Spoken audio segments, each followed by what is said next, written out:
Hello, Assalamualaikum.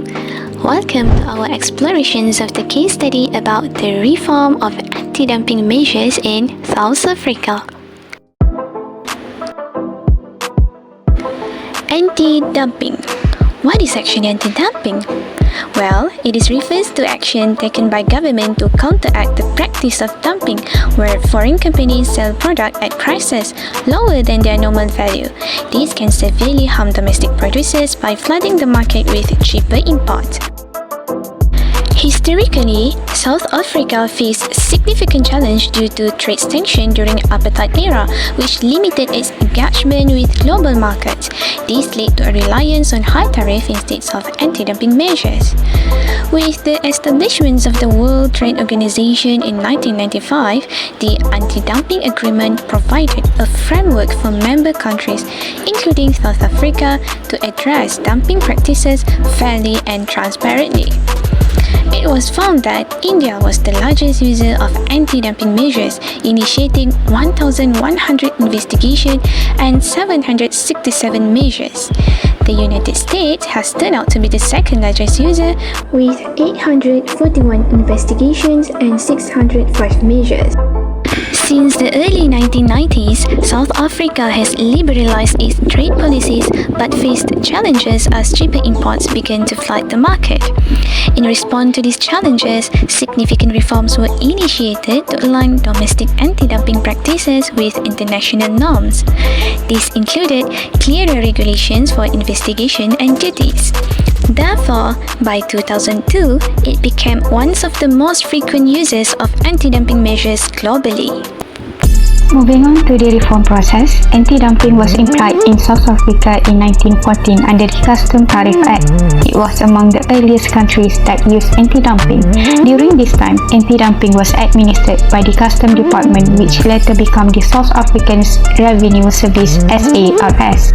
In September 1923, SARS was replaced by the Port on Trade and Industry (BTI). It is responsible to deal with anti-dumping remedies. Under the BTI responsibility, in the period between 1921 and October 2001, there were 908 of anti-dumping and countervailing investigations that have been undertaken, which showed how frequent they were in using the anti-dumping measures at the very early period.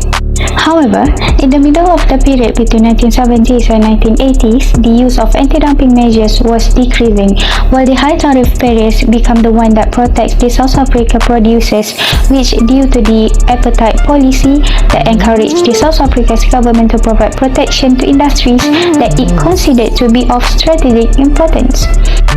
Therefore, BTI recommended in its annual report for all anti-dumping duties in South Africa to be withdrawn on 1st January 1978, which was also supported by South Africa's then Minister of Trade and Industry. In September 1986, the responsibility to deal with anti-dumping remedies was taken over by the Port on Tariff and Trade (PTT). It was assisted by the Department of Trade and Industry (DTI). There are two guides published by the PTT. However, the latest guide was withdrawn from the South African Customs Union (SACU) in 1996. Lastly, South Africa restructured the anti-dumping regime by publishing the International Trade Administration (ITA) Act on 22nd January 2003 and create the International Trade Administration Committee (ITAC) as the new body to administrate the trade remedies within South Africa. This action was taken after the transform from apartheid policy to democracy, which made the country more open to the world economy by joining the World Trade Organization and increased the international trade activity in early 1990s.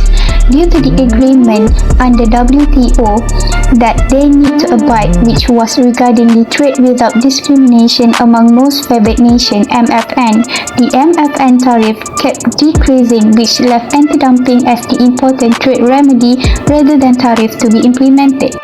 Due to the increment in using anti-dumping remedy, WTO members started to criticize South Africa about their legislation that were not really in line with the anti-dumping agreement (ADA) under WTO. Hence, to reply the critics, South Africa published the ITA. Now, let's see what the South Africa did to implement the WTO guidelines. Since South Africa has joined the WTO, it has then abided by the agreement under it.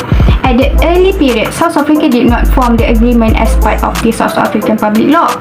However, the South African Constitution and South African National Economic Forum (NEF) in 1994 stressed the importance of national legislation to be used as reference and guidelines in domestic law. Hence, a small move by the Board Amendment Act of 1995 through small amendments on South African legislation was made to inline the legislation with the ADA and make a change on the definition of anti-dumping to make it correspond with the definition in ADA. Furthermore, the pressure from other WTO members, as I mentioned before, had caused South Africa to announce its intention to amend the legislation so that it will be in line with the relevant WTO agreements.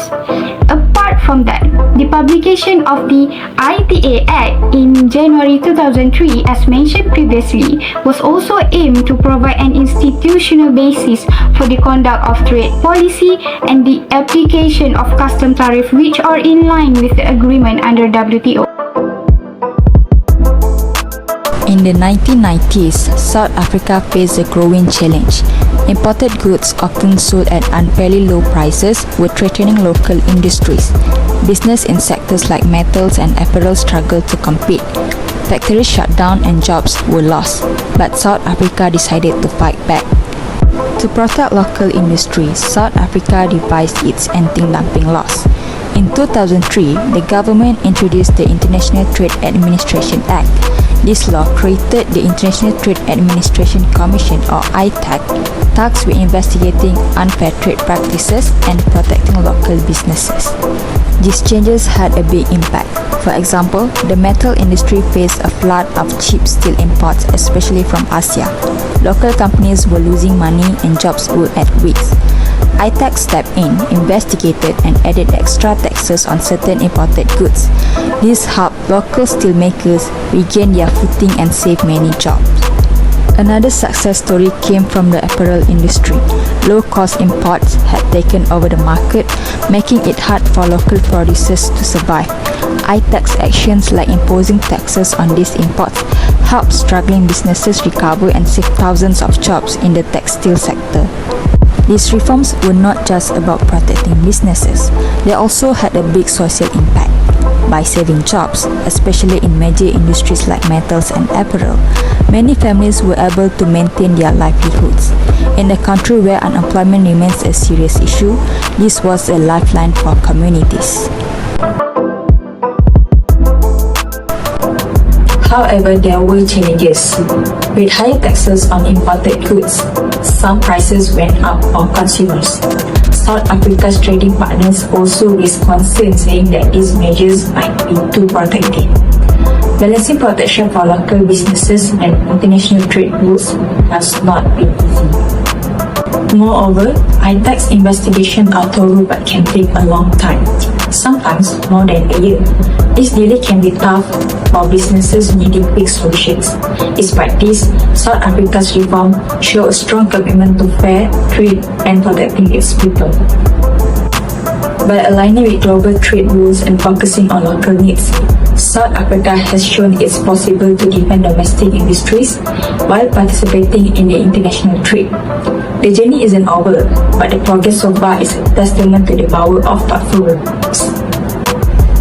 Protecting local businesses, saving jobs, and supporting communities. This is the story of South Africa's fight against dumping and its vision for a fairer and stronger community.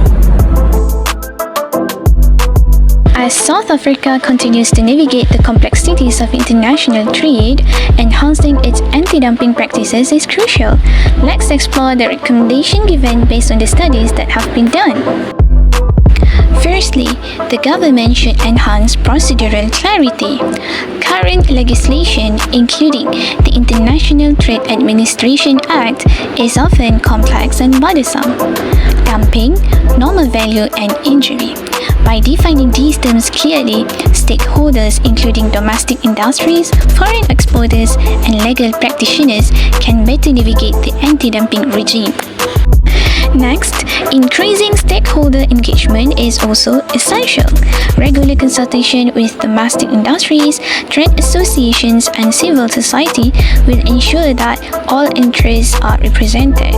Benefits of stakeholder engagement also include build consensus and address challenges. Training and skill development like seminars, workshops, and e-learning models are also vital.